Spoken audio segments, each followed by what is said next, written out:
You just got your paycheck, $3,200 before taxes. You feel good, maybe even a little proud. You worked hard for this, so you open your banking app, check your budget, and think, all right, I've got this month covered. But then you go to the grocery store. Same cart, same brands, same list, but the total, $187. Last year, it was $142. You fill up your gas tank, $68. Used to be $45. You grab coffee on the way to work, $6.50. Feels like it was $4 not long ago. And by the end of the month, you're somehow still short, even though you didn't buy anything new, didn't splurge, didn't make any big mistakes. You're not bad with money. You're not lazy. You're not irresponsible.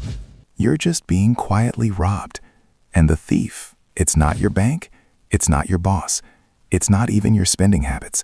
It's inflation, and it's stealing $1,200 from you every single year without you even noticing. If that sounds dramatic, stick with me, because by the end of this video, you'll see exactly how it happens, and more importantly, how to stop it. My name is Troy, and I spend way too much time thinking about how inflation silently erodes your purchasing power. If you're someone who budgets carefully, saves when you can, but still feels like you're falling behind no matter what you do, make sure to hit the subscribe button and give this video a thumbs up if this helps you out. Because here's the truth. Most people don't lose money because they're reckless. They lose it because they're invisible to the slow leaks. And inflation, it's the ultimate silent leak. Now, before we dive in, let's get one thing straight. A lot of folks think inflation is just prices going up. And yeah, that's part of it.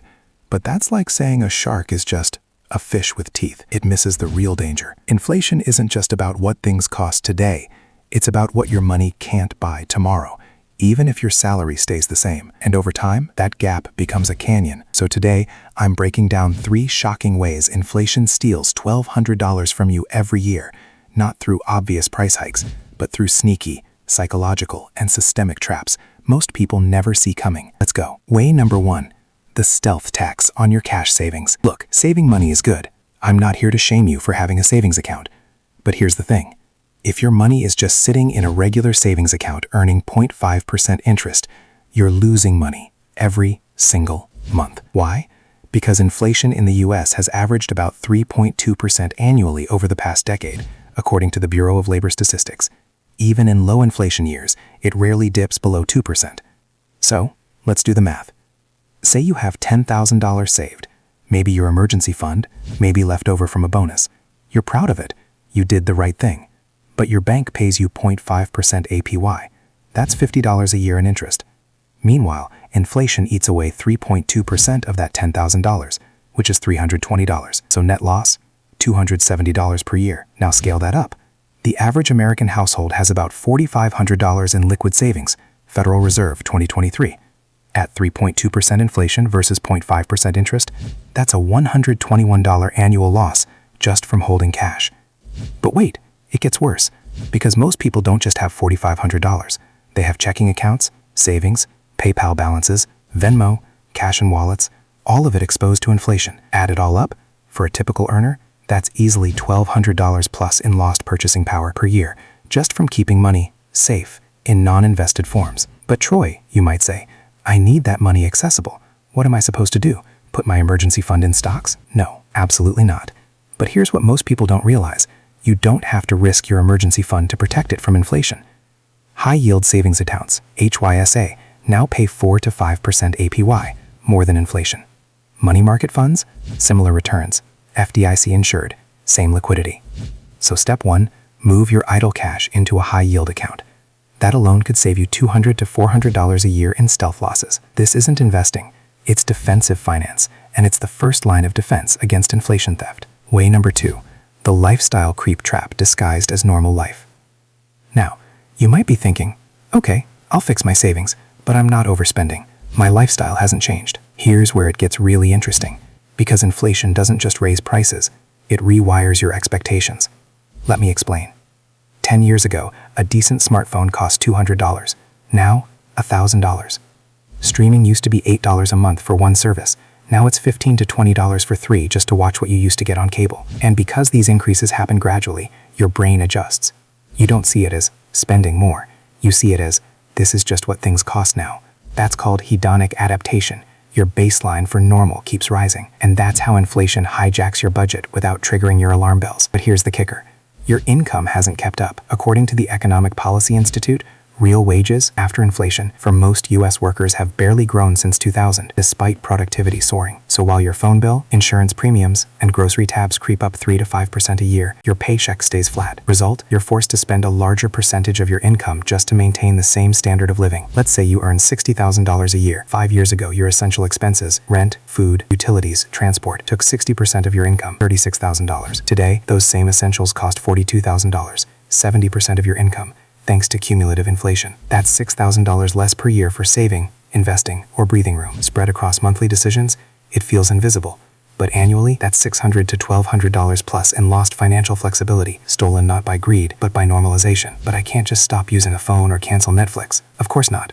But awareness changes behavior. Start tracking inflation-adjusted spending. Compare this year's bills to last year's, not just the dollar amount, but the percentage of your income. Then ask, is this still worth it at today's price? Sometimes the answer is yes, but often you'll find subscriptions you forgot about, upgrades you don't need, or services you can downgrade. One client of mine cut his invisible monthly costs by $98 just by auditing this way. $1,176 a year saved. That's not austerity. That's conscious consumption. Way number 3, the future you penalty. The costly cost of doing nothing. All right, this is the big one. The one that hurts the most, because it's completely preventable. Most people think inflation only affects what they buy today, but its real damage is to what you won't be able to afford tomorrow, especially retirement. Here's the brutal math. Let's say you're 30. You want to retire at 65 with $1.2 million, a common target for a comfortable retirement. To get there, assuming a 7% average annual return, historical stock market average, you'd need to invest about $550 per month. But here's what most people don't realize. That $1.2 million in 35 years won't have the same buying power as $1.2 million today. Why? Inflation. At just 3% annual inflation, $1.2 million in 2059 will only be worth about $420,000 in today's dollars. So to actually have the equivalent of $1.2 million today, you'd need over $3.4 million in 2059. That means your required monthly investment jumps from $550 to over $1,550. That's an extra $1,000 per month, or $12,000 a year, just to keep up with inflation. And if you delay starting by even 5 years, the gap widens dramatically due to lost compounding. But here's the psychological trap. Your brain discounts future pain. You think, I'll deal with retirement later. But later is when inflation has already done its worst. This is where it gets really interesting. The $1,200 inflation steals from you each year isn't just about today's groceries. It's about the future life you can no longer afford because you didn't account for time plus inflation. But I don't make enough to invest that much. Fair. But you don't need to start with $1,550. Start with $100, then $200. Automated. Increase it 1% every month. Because the goal isn't perfection, it's participation in the system that beats inflation. Investing. Stocks, real estate, even treasury inflation-protected securities. Tips. These assets grow faster than inflation over time. Cash does not. So, the third way inflation steals from you? By convincing you that doing nothing is safe, when it's actually the riskiest choice of all. So, what do you actually do? 3 immediate steps. Move idle cash to a high-yield savings account. 4 to 5% APY. Protect your emergency fund from erosion. Audit your normalized expenses. Compare this year's recurring costs to last year's. Cancel or downgrade anything that no longer delivers proportional value. Start investing. Even $50 per week. Use low-cost index funds like VOO or VTI. Time in the market beats timing the market. Every single time. This isn't about getting rich quick. It's about refusing to let inflation decide your future. Look, I get it.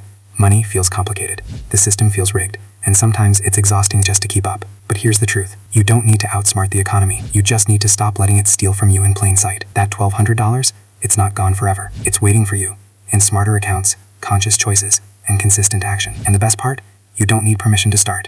You don't need a windfall. You just need to begin. So, if this video opened your eyes to how inflation is quietly working against you, do me a favor. Hit subscribe so you don't miss the next breakdown. Smash that like button. It tells YouTube this matters. And drop a comment below. I'm taking back my $1,200 because your future self, they're counting on you. And I'll see you in the next one.